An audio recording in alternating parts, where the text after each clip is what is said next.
Former President Trump delivering remarks from Trump Tower after that historic verdict, being found guilty of 34 felony counts related to a 2016 hush money payment to adult film actress Stormy Daniels. Trump is now the first U.S. president ever to become a convicted felon, that is.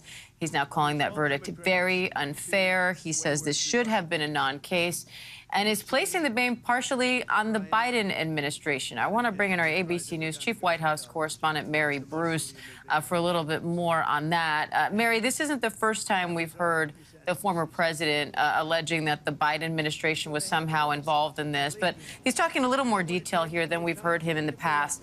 Walk us through this, because this was a case brought by the Manhattan DA, not the federal government. So is there any base to these claims that this was somehow orchestrated by the Biden administration or the Biden campaign?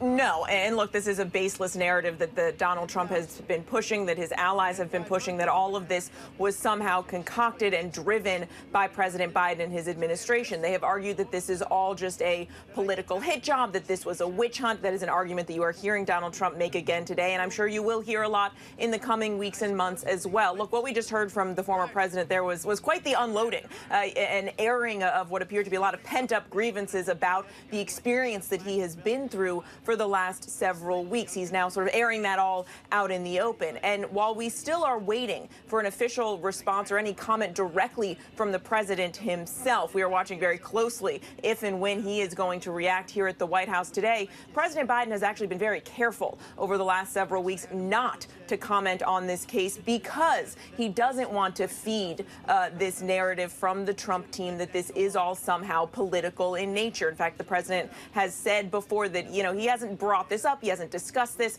he has had no role to play in any of this. But that doesn't stop, of course, this narrative from being baked and getting out there. And it is also part of the reason why so far we have seen actually a rather sort of muted, somewhat somber response from the Biden campaign. There's no question that this is, politically could be advantageous for the Biden campaign, but they've been very careful not to celebrate this because they don't want to add fuel to this sort of narrative from the Trump team. And so you have seen the Biden campaign, instead of, going out there and celebrating this, what they have been doing is hammering home the point that, they say, while Donald Trump may now be a convicted felon, which politically you would think would be a good thing for the Biden campaign, that ultimately they say he can still win in November. He can still be president again. And so the Biden campaign is hammering home the point that ultimately it is not up to the courts, but it is up to the American voters to decide Donald Trump's future here, Diane.